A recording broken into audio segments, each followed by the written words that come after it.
ব্লকের 10 টাকার টিকিট 20 টাকা দিয়ে কিনে নিয়ে কোনো রকম ভিতরে বসলাম। হঠাৎ দেখি পাশে চেয়ারে সেই মেয়েটি আমার পাশেই বসেছে। বলে নাকি আর কন্ডিশন রয়েছে, আরে টিকাটলের মোড়ে একটা হল রয়েছে। বলে নাকি আর কন্ডিশন রয়েছে।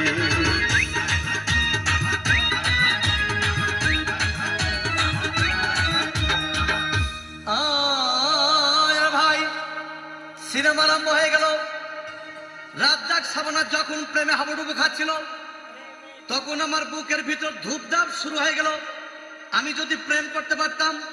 তখন দেখি পাশের সিটে বসা সেই মেয়েটি আমাকে সিমটি মেরেছে। বলে নাকি আর কন্ডিশন রয়েছে, আরে টিকাটলের মোড়ে একটা হল রয়েছে। বলে নাকি আর কন্ডিশন রয়েছে।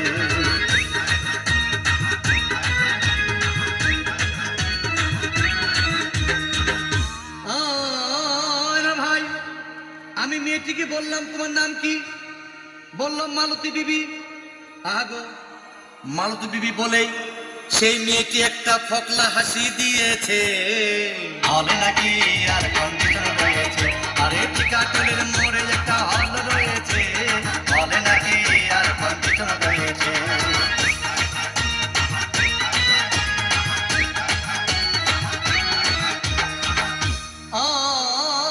ভাই সিনেমা শেষ হওয়ার পথে রাজ্জাক ভিলেন যখন ধূপধাম মারপিট, আবার সাবানা এসে রাজ্জাককে বললাম আমি তোমার চিরদিনের সাথী।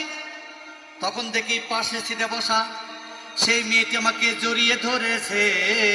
বলে নাকি আর কন্ডিশন রয়েছে, আরে টিকাটলের মোড়ে একটা হল রয়েছে।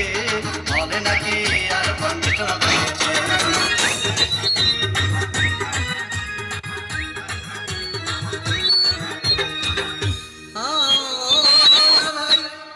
সিনেমা শেষ হয়ে গেল। বাইরে আসলাম, রিক্সা নিলাম।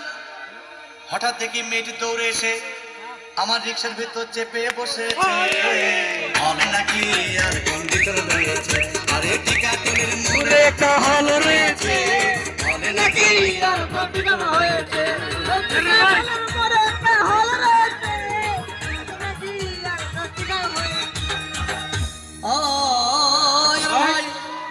মেয়েটি বললো আমাকে ডার্লিং খুব ক্ষুধা পেয়েছে, গেলাম মস্তবা হোটেলে, খুব পোলাও কোমা খাইলাম।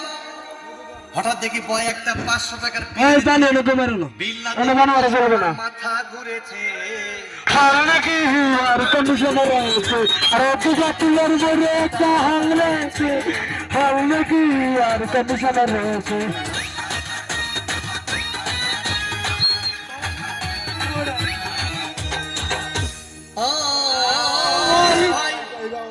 খাওয়া দাওয়া শেষ হয়ে গেল। মেয়েটি বলল ডার্লিং আজকের মতো চলে যাই বলে চলে গেল।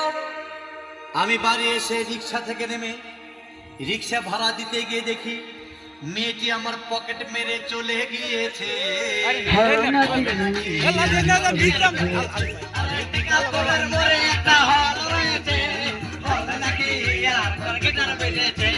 কিন্তু